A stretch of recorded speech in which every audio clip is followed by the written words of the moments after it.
There are moments in life when the people we once trusted begin to twist our reflection until we no longer recognize the strength that still lives inside us. A narcissist does not always enter with noise or cruelty. Sometimes they arrive with charm, with certainty, with words that slowly teach you to doubt your own voice. And yet, even in that silence where your confidence feels buried, your power has not been taken. It has only been forgotten. Today is about remembering. It is about standing in the quiet truth that no matter how deeply you were pulled into someone else's shadow, your light was never theirs to own. There are moments when you begin to realize that what felt like love was often a carefully built maze, designed not to guide you, but to keep you circling inside it. In the presence of a narcissist, the heart is not always broken in one loud moment. It is slowly reshaped through doubt, through confusion, through the quiet erosion of your certainty. And yet, even in that confusion, something sacred remains untouched within you, the part of you that still longs for truth, even when truth feels distant. The illusion of control is not built with chains you can see, but with shifting walls you cannot quite name. One day you are certain of what was said, what was promised, what was done. The next day, those same memories are questioned, twisted, or dismissed until you begin to wonder if your own mind can still be trusted.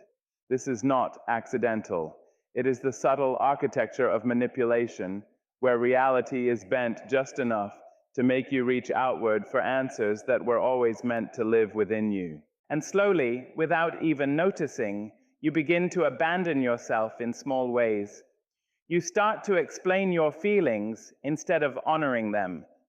You begin to apologize for your reactions instead of questioning the behavior that caused them. You shrink your intuition so it fits into someone else's version of truth. In that shrinking, the narcissist appears larger, more certain, more in control, but it is not real power. It is borrowed from the doubt they have planted in your mind. There comes a moment, though, when something inside you refuses to stay confused. It is not loud at first. It is a quiet resistance, like a voice beneath water that refuses to disappear. You begin to notice the pattern instead of just the pain. You see how clarity is always delayed, how accountability is always redirected, how your emotions are always questioned, but theirs are never examined. And in that noticing, the illusion begins to crack. When the illusion breaks, it does not always bring immediate peace, but it brings something far more powerful, truth. And truth, even when it aches, becomes the beginning of your return to yourself. You start to understand that control was never truly theirs to hold over you. It was only your belief in their version of reality that gave it weight. And the moment you take that belief back, you begin to take yourself back too. There is a deep kind of freedom in realizing that your mind is yours again, that your memory matters, that your feelings are not evidence of weakness, but proof that you were always alive beneath the confusion. And in that realization, you no longer stand as someone trying to be understood by distortion. You stand as someone finally willing to trust their own light again. There comes a moment when you begin to understand that love without boundaries is not love at all, but quiet self-erasure. When you have been entangled with someone who feeds on control, your yes is often taken as expected, and your no begins to feel like something dangerous. Slowly, without realizing it, you start to measure your words, soften your needs, and stretch yourself beyond comfort just to avoid conflict. But peace that depends on your silence is not peace. It is permission for your own voice to fade. Reclaiming your emotional boundaries is not an act of aggression. It is the return of your natural dignity. It is the moment you stop negotiating your worth in spaces where it was never truly respected. At first, it feels unfamiliar, even uncomfortable, because you were trained to believe that refusal meant rejection, and self-prioritization meant selfishness. But truth has a way of revealing itself gently over time. You were never meant to abandon yourself in order to remain acceptable to others. There is a quiet strength in saying no without offering a wound of explanation afterward. A narcissistic dynamic often thrives in the gaps where your boundaries are unclear, where your hesitation becomes an invitation for further intrusion. They may question you, guilt you, or attempt to redefine your limits as cruelty. But what they are reacting to is not your harm, it is your return to wholeness. And wholeness is something they cannot easily control. The first time you hold a boundary, it may feel like standing alone in unfamiliar ground. Your mind may whisper old fears, reminding you of consequences that once followed your self-protection. But boundaries are not built to please the past. They are built to protect your present. Each time you honor your own limit, you begin to rebuild the trust you once lost in yourself. And that trust becomes the foundation of emotional freedom. There is something deeply transformative about no longer over-explaining your decisions. When you stop trying to convince someone else that your feelings are valid, you begin to realize they were never up for debate. Your emotional world does not require external approval to exist. It only requires your willingness to acknowledge it without shame. And in that acknowledgement, something shifts. The urgency to be understood by the same energy that once dismissed you begins to dissolve. You stop reaching for validation in places that only reflect confusion back to you. Instead, you start listening inwardly where clarity does not argue, it simply stands. Reclaiming your emotional boundaries is not about building walls that isolate you from life. It is about building a doorway that you alone have the right to open or close. It is about understanding that access to your peace is not a shared privilege. It is a sacred responsibility you carry for yourself.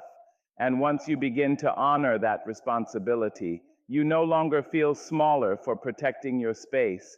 You feel whole for finally inhabiting it. There is a quiet exhaustion that comes from living in a constant search for approval, especially from someone who withholds it like a shifting light. In the beginning, you may not notice it as dependency. It often disguises itself as care, as patience, as understanding. You tell yourself that if you can just explain better, love harder, adjust more carefully, then perhaps you will finally receive the warmth you were reaching for. But slowly, the mind begins to orbit around a single question: am I enough for them? And in that question, you begin to drift away from the far more important truth: am I enough for myself? Detaching from validation is not a sudden decision. It is a gradual awakening, often born out of emotional fatigue. There comes a point where even approval feels unstable, where praise feels conditional, and where attention feels like something that must be earned repeatedly rather than freely given. In such an environment, the heart learns to measure its worth through another person's reactions, and in doing so, it forgets how to measure itself through its own truth. The process of breaking free from that need is not dramatic, but deeply internal. It begins when you start noticing how often you abandon your own feelings in order to align with someone else's comfort. It continues when you realize how frequently you edit your truth just to avoid disapproval. And it deepens when you see that no matter how much you give, the approval you are chasing keeps moving just beyond your reach, not because you are lacking, but because the system itself was never designed to give you lasting certainty. There is a moment of clarity that arrives quietly, almost without announcement. You begin to see that validation, when it comes from a manipulative dynamic, is not nourishment. It is a cycle. It appears briefly to keep you invested and then disappears just enough to make you reach again. And in that reaching, your energy becomes tied not to your own growth, but to someone else's unpredictability. This realization does not always feel empowering at first. It can feel empty, even disorienting, as though the structure you relied on is dissolving beneath your feet.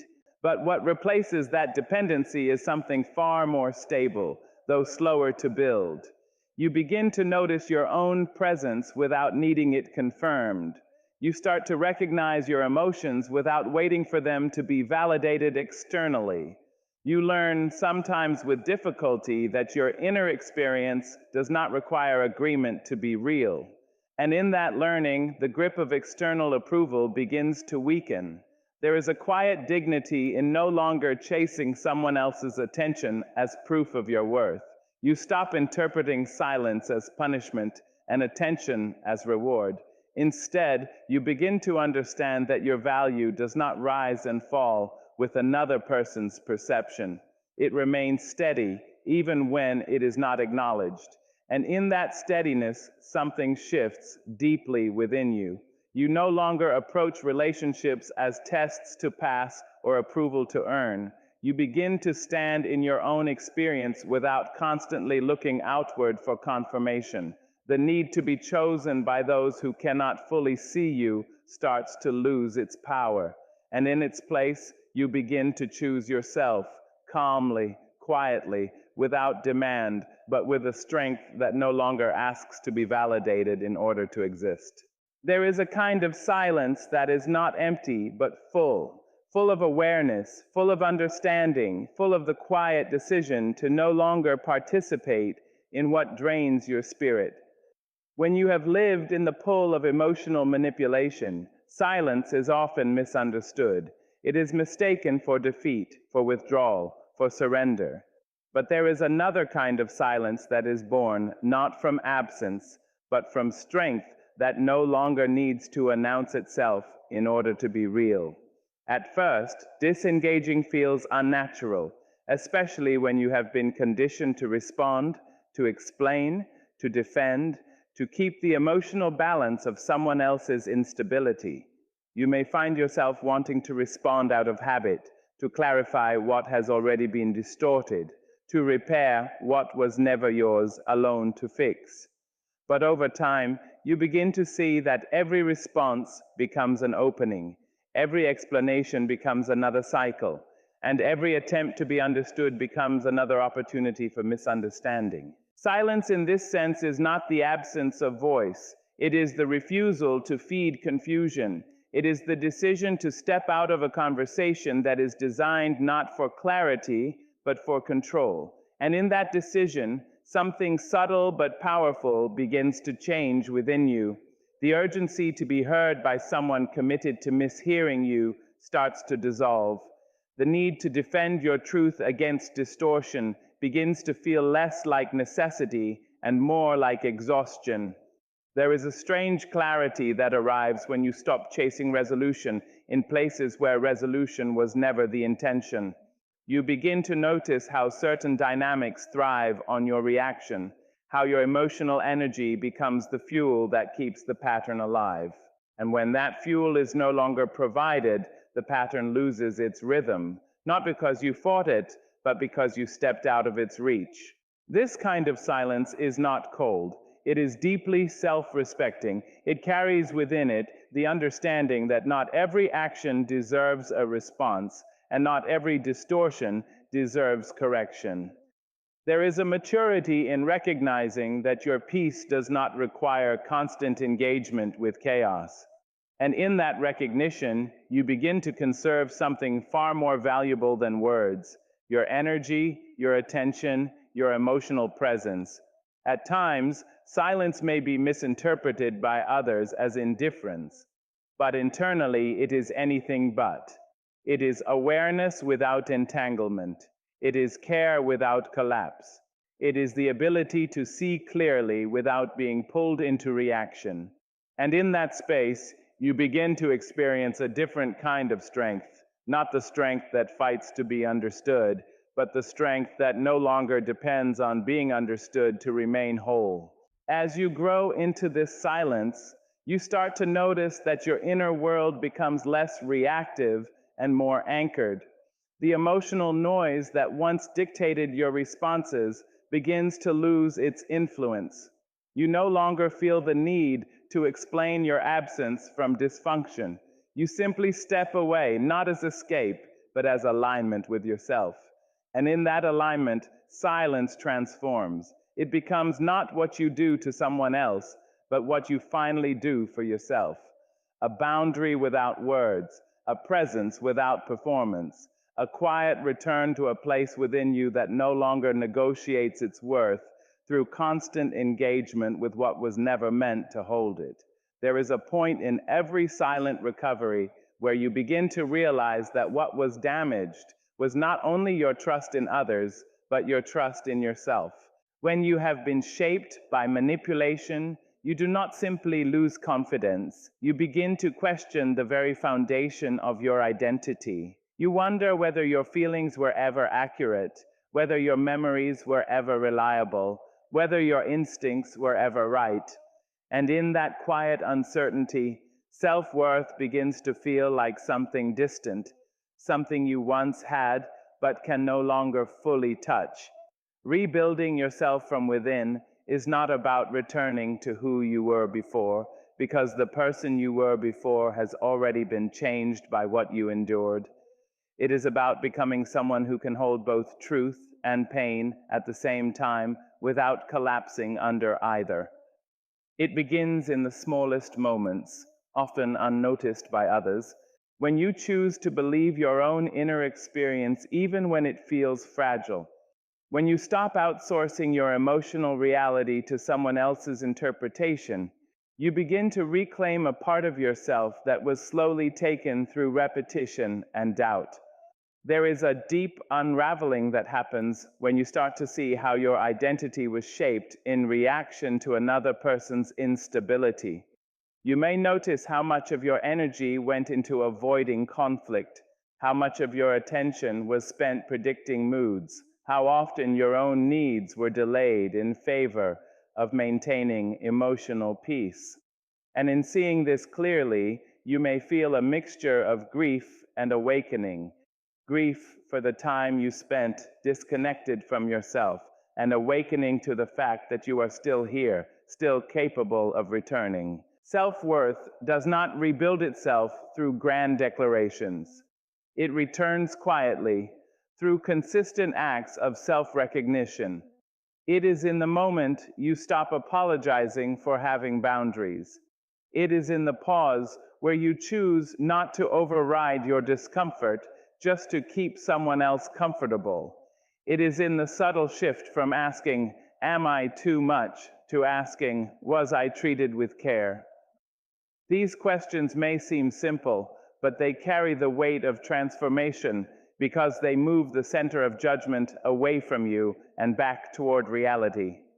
There is also a difficult truth you begin to face along this path, that not every voice that shaped your self-image deserves to continue shaping it. Some voices were never rooted in truth, only in control. And when you stop giving them authority, there is often resistance within you, as though an old system is trying to reassert itself. But over time, as you continue choosing your own perception over inherited distortion, that resistance weakens.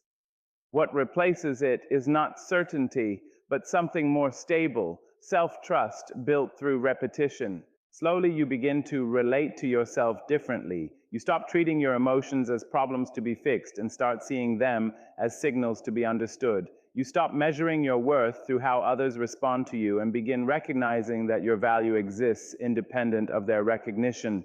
This does not happen all at once. It happens in layers, in pauses, in moments where you choose not to abandon yourself for acceptance. And eventually there is a quiet shift. You no longer seek to rebuild a version of yourself that fits into someone else's approval. You begin to build a version that can stand even in its absence. Not louder, not smaller, but more rooted.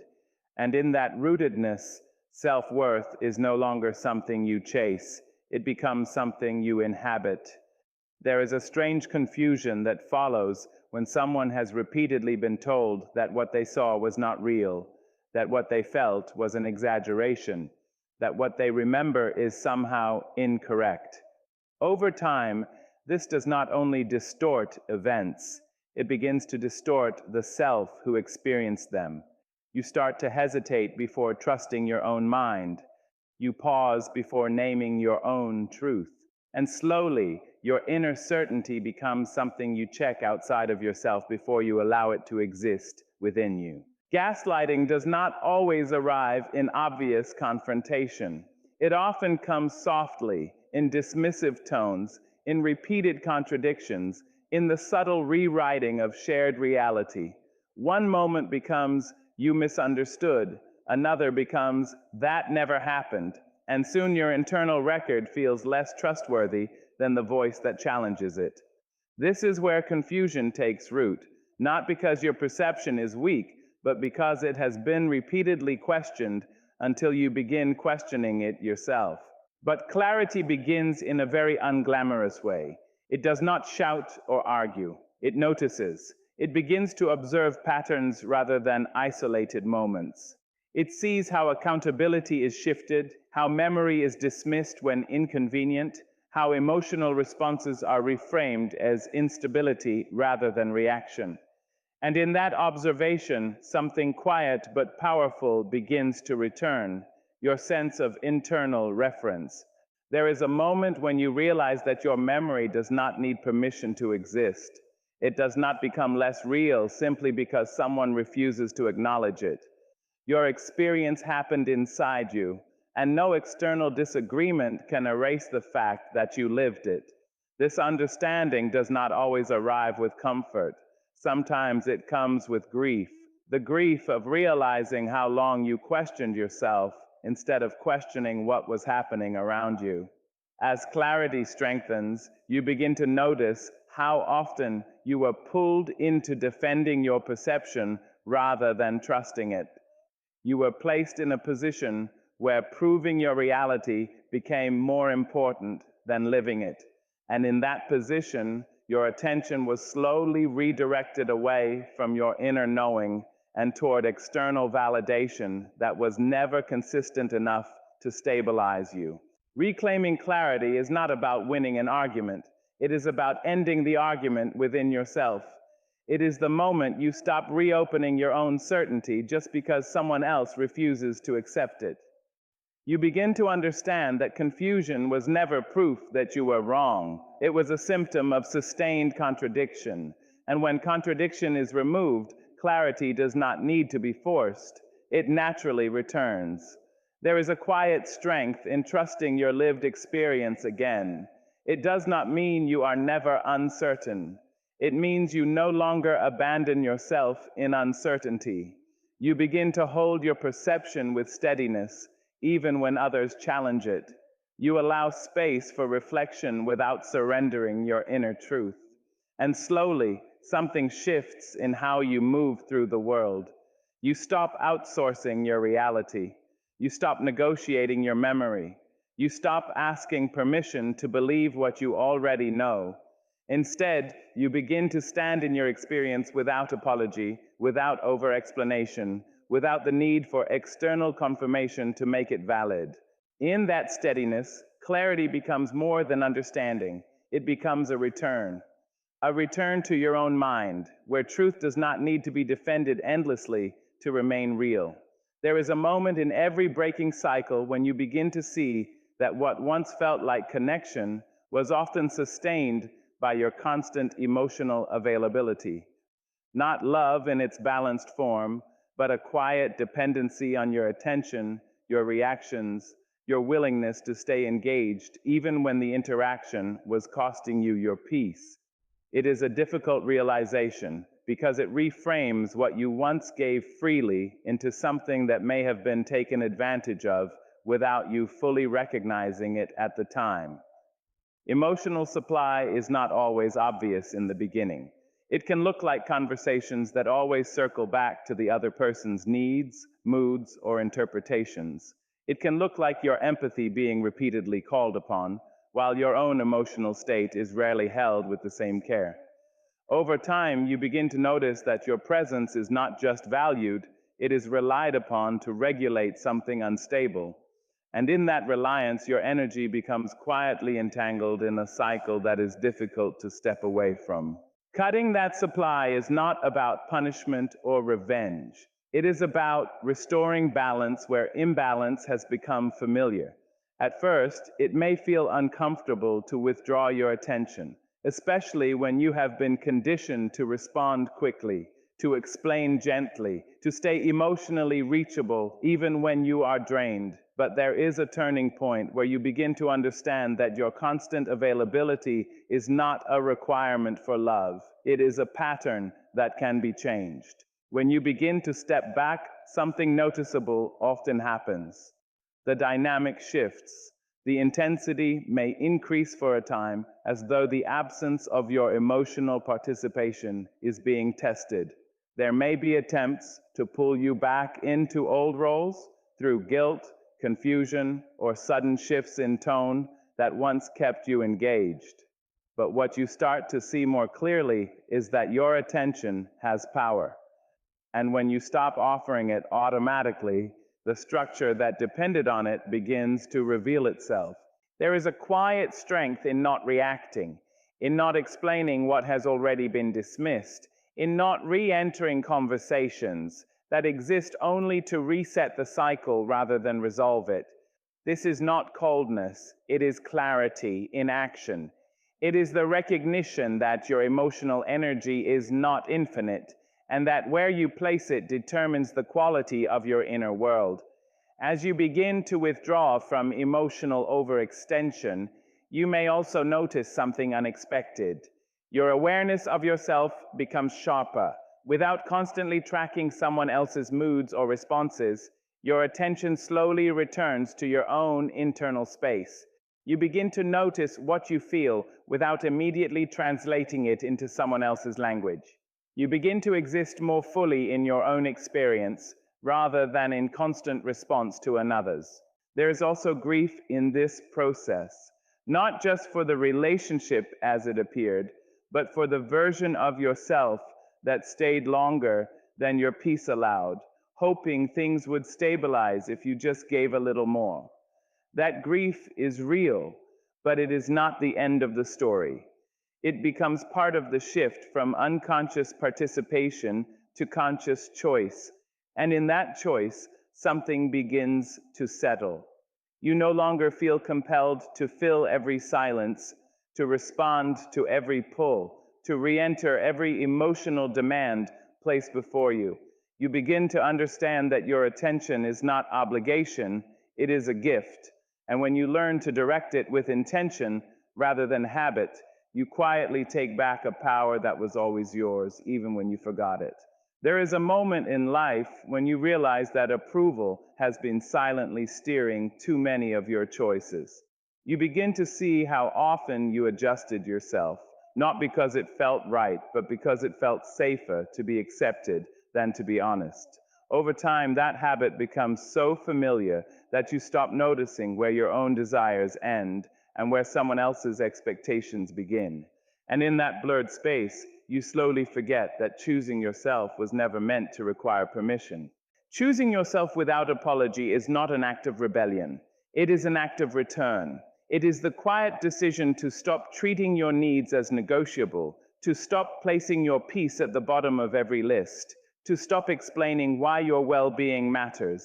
At first, this shift can feel uncomfortable, especially if you have been conditioned to equate self-sacrifice with love. You may even feel an internal resistance, as though prioritizing yourself is something you must justify. But that resistance is often just old conditioning losing its control. There is a deep unlearning that happens here. You begin to notice how often you apologized for things that did not require apology. Having boundaries, expressing discomfort, stepping away from harm, or simply not being available to meet someone else's emotional demands. These apologies were not always about wrongdoing. They were often about maintaining connection at the cost of your own stability. And slowly you start to question why your existence needed so much softening just to be accepted. As you move deeper into this awareness, something shifts in how you interpret disapproval. What once felt like rejection begins to reveal itself as incompatibility. What once felt like guilt begins to dissolve into clarity. You realize that not everyone will understand your decision to choose yourself, and that understanding was never the requirement for your survival. In fact, waiting for universal approval often delays the very healing you are trying to reach. There is also a quiet strength that develops when you stop over-explaining your choices. You begin to understand that clarity does not always need translation. Not every boundary needs a long justification. Not every withdrawal needs a detailed explanation. Some decisions are simply rooted in self-respect, and that is enough. And in allowing that simplicity, you begin to free yourself from the exhausting need to constantly be understood by everyone. Choosing yourself does not mean becoming disconnected from others. It means no longer abandoning yourself to maintain connection. It means recognizing that relationships built on your self-erasure are not sustainable, no matter how familiar they may feel. And as you begin to stand more firmly in your own needs, you may notice that certain dynamics shift or even fall away.